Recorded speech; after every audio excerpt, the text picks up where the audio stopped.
My head hurts, but good afternoon. I am the TheZOMBIEJ. And it's time for a little bit of a discussion video. We're going to talk about Hero Factory, actually, because I just felt like talking about Hero Factory. So we're going to discuss what is basically the best year for Hero Factory. I'll probably have a separate video on ranking the years, but I want to talk about what is the best year for me. For some people, okay, so Hero Factory started in 2010, like the second half of 2010, after Bionicle died with the stars, and well, it didn't necessarily die, but you know what I mean. The stars came out in early 2010, and that was it. Then we got the Ben 10 sets, which sucked. And, I have Chroma Stone. That's the only one I was willing to get because fuck the rest. They all look like shit. But they had useful parts, I guess. Then we got Hero Factory. And, even though I was a massive Bionicle fan, G1 obviously, and I didn't want to support this line originally. I didn't want to support Hero Factory, but I bought the sets anyway because there are some decent recolors and decent parts. Von Nebula, who's over there on my DVD stand, he had a recolor of Hydraxon's mask in black, which looked freaking awesome. I mean, the whole set was black, but hey. And he had a recolor of the Tridax pod, which looked awesome.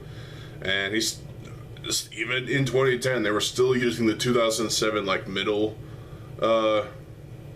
sword pieces. There was the dagger size, then the middle sword, then the full length. And obviously there was a different shade of silver. And then Rotor, that whole wave of Hero Factory reused parts from Bionicle.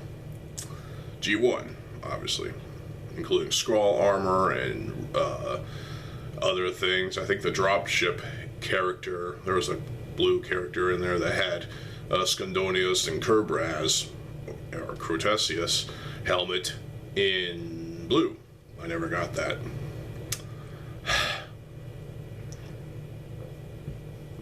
The dropship looked kind of clunky and stupid. I didn't care for it, honestly, but I did get the bike.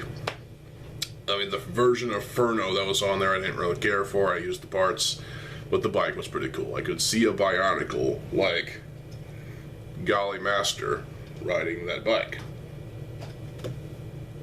Why not? The hero sets, the 6 hero sets we got, they looked like crap. Well, okay, there was some useful parts. There was parts that were useful. The weapons were useful, well, except for the pros. Their weapons were just kind of one-piece, useless shit. In their entirety, I wanted to dump all 6 of the heroes into a box, pour lighter fluid into the box and on the heroes and set it on fire, watch it burn while I laugh hysterically because I just hated the hero sets in 2010. Now they got better with 2011 with the what was it, the 2.0 sets, but we got 2 new heroes, and they were alright. We had a new helmet system. There was definitely, the CCBS system was rising from the ashes of old construction. And it's a pretty fun and unique system, and I love it. Obviously I prefer the original construction, but hey, there were still some parts being used, including Inika feet and whatnot. And hell, even Stars feet, like the ones you'd see on Skrull Stars. The fire villains were alright for the most part. The Fire Lord was pretty cool for the most part, but the heroes still were a little bit flawed, but at the same time, the 2.0 sets and the 3.0 sets were unique and different. And the best set from the Savage Planet line was, for me at least, Witch Doctor. Fucking awesome, massive Titan set, big freaking tall guy. He looked awesome. And the prototype was, well, the staff at least was better on the prototype, but hey, I wonder if I can recreate that staff. The beasts were pretty cool too. The beasts that were on the Savage Planet line, they were interesting little Rahi stand-ins, I guess you could say. In fact, you could easily incorporate those Rahi stand-ins in the Bionicle universe if you wanted to. Then Breakout came out, and holy crap, we got Cryo Shell back. Yes, Cryo Shell released Breakout, the song. And it's great. Didn't have Christine Lorenzen on it, no. But it was still a great song, and of course the re-recording of Gravity Hurts was pretty good as well. But yeah, the 2012 sets of Brain Attack, Black Phantom was pretty alright. I mean, as a sort of clone of ideas from Fire Lord and Raka XL, which also was a pretty awesome set.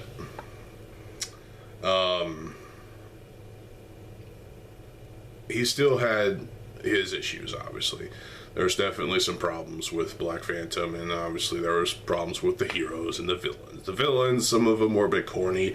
Toxic Reaper was just weird and stupid, and there were some other villains that were weird and stupid, and set-wise, there was definitely an abundance of useful and fun parts to experiment and play around with. And I've made some interesting mocks with the parts. But there was definitely some sets that were kind of rubbish and shit and crap. I mean, really. Nex, whose helmet is just one piece, one solid orange lump of plastic with no eye holes. What? I mean, seriously, you couldn't be bothered to mold eye holes into the thing. Well, there were eye holes, but there weren't actual holes. The eyes were filled in with orange plastic. All that. What? That was stupid. It's basically a solid lump of orange plastic that was supposed to be, I guess, mirroring the 2.0 helmet for Nex. I guess you could say the same for the Evo helmet, but at least he had fucking eye holes. So yeah, there was definitely some problems. Some characters had weird designs, interesting designs. Some were better than others. I actually liked the Breeze that we got from Breakout, and I mean, there was definitely some design choices that I kind of disagree with. Like, I don't know, there was just some strange shit on there. Hell, with Breeze, at least she had the rocket things on her feet, on her ankles, kind of like with Gali Mystica having the turbines on her feet. That kind of was a nice callback, I guess you could say. Is it a very good comeback or callback? No, not really, but hey, it's nice. The Thornrax set had the Gorast wings, so it was nice to see Gorast's wings come back. And yeah, that could also be some kind of a Rahi beast of some sort, the Thornrax. So again, incorporate that if you will. Speed of Demon, I didn't care for the bike. The bike actually looks stupider than the Furno bike, so whatever. If you like that one better than the Furno bike, you're wrong. Stormer XL, there was definitely some fun poked at Stormer XL. But hey, he had useful parts. The feet were definitely reused for Onua Uniter of Earth. Hang on a second. And, you know, Raka, obviously, there was problems with Raka. There was problems with Jawblade. There was problems with Split Face. It felt like he was like a Jekyll and Hyde thing, I guess. I don't know. It was kind of stupid. It was like, what is Split Face supposed to be? Like a representation of schizophrenia in a way? I don't know. It's a weird thing, but again, there was useful parts. There was fun little weapons that could be used, like the little gun blaster thing that can stick a lightsaber rod, and that was fun. The best way, so from 2010 to 2012, there were some decent sets. There were some shit sets, but there were also some awesome sets. Some that I find more awesome than others. Like Witch Doctor is the absolute best for me, obviously. But the rest of the villains could not stand up to Witch Doctor. Witch Doctor was the best. Fuck you if you disagree. So, then we get into Brain Attack, which encompassed the entirety of 2013. The episode was a bit cheesy, but hey, it was interesting. This, I felt, was the best year. Yeah, the heroes looked their best, in my opinion. Well, okay, Raka had some problems. He was small, but effectively, Raka definitely had some interesting design choices. That shield with the spinning dual blade thing was cool. Breeze happens to be my favorite of the heroes. She's over there on a shelf. And, you know, I recently rebuilt her, and I like Breeze. She looks awesome. Furno XL definitely, well, there was some fun poked at him as well, and then there was some other, but Furno definitely looked pretty cool. Stormer looked pretty cool too. No pun intended. And then, you know, Bulk definitely had some unique parts. He had a drill weapon, which looked really fucking awesome. Surge, kind of the weakest, but he had that wing jetpack thing, which I thought was pretty cool. He did have useful parts. All the heroes had useful parts. The Jet Raka was... I bought it anyway because it was fun to build and it was fun to play around with. You know? But the version of Raka on that... yeah, it was terrible. It was terrible. Design choices up the wazoo that were terribly implemented. It was a shit version of Raka.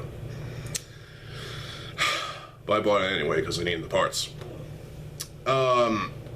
Then the beasts. You know, Bruiser was pretty cool, actually. You know, the function of pulling a lever down on his back and he would do this. He had some cool design. You know, the beasts, the monsters, animalistic cretins from 2013 in general were pretty cool. Dragon Bolt was pretty awesome. I had 2 of him at one point. I might have to rebuild him at some point. The little brain things were the collectible of that year, and I had all of them. I didn't get the little promo black one, though, which, whatever. If anybody has that, let me know. So, you can assemble an army of these brains. My favorites of the beasts were, well, Scarox was pretty cool, I guess. Simple, but hey, it was awesome. Aquagon was, stupid name, but pretty decent. Ogrim was pretty cool. It was an ogre. Yeah, some kind of ogre creature. But my favorites were obviously the Yeti-looking thing, even though the smile on his face looked fucking retarded. Frost Beast, I think it was called, or something like that. I don't remember. But that was definitely my second favorite. He looked pretty fucking awesome. But my number one favorite of the beast was obviously the demon-looking thing, Pyrox, who I still have built. I had a total of 3 of Pyrox. That's how many that's how much I liked it. Pyrox was a demon-looking thing that looked pretty fucking kick-ass. You can display, for my fellow metal fans out there, you can buy Pyrox, build it, and display it in your your room or anywhere throughout your house, and you'll still give it the horns, because it's a metal set, in my opinion, because demons and whatnot. So it's a pretty fucking awesome set. You can, with the paw piece, with the claws, you can make him give you the finger. You can make him do that. You can do that. It's funny. Or you can throw up his pinky like a sir. It's the same thing, obviously, with the fucking Yeti creature, Frost Beast or whatever the hell. It was just a fun time, 2013. The beasts were pretty cool. They were awesome. I just enjoyed 2013. The little core things were worthless. I would burn all of those, but they're valuable pieces, apparently, because they make good little aesthetic pieces. Speaking of pieces, the parts in general for the 2013 sets were abundantly useful and fun to experiment with. Oh yes, I once made a Satan mock, a big freaking depiction of some kind of Satan. It was just a generic demon-looking thing, but with a Pyrox, and I used spare parts I had, and just that was fun. Don't have it anymore, unfortunately, because but 2013 is definitely the best year of Hero Factory, in my opinion. Screw you if you disagree.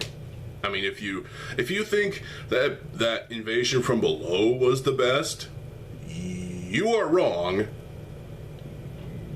Just go away. Fuck you. Because Invasion from Below was literally the worst. And we'll talk about that in another video, but hey. So yes, 2013, Brain Attack. Yes, the episode was corny. Yes, it was cheesy. Yes, it was kind of cringy, I guess you could say. But at the same time, I enjoyed the sets. The sets were the best. They were, the hero sets at least. No, we didn't get all 9 of the heroes like we did in Breakout. But hey, even Bulk and Stringer from Breakout were pretty cool. Voltix was pretty awesome for an electric dude. Electric head in your head, in your head, in your head. Alright, that was my stupidity. I was referencing a White Zombie song. So, obviously I butchered the lyrics, but hey, whatever. So yeah, there were definitely, throughout Hero Factory's entire fucking run, except for 2014, there was some great sets. There were some great CCBS molds, some great parts, some enjoyable builds, and I had so much good fun playing around with the parts and building my own fun sets and mocks and whatever.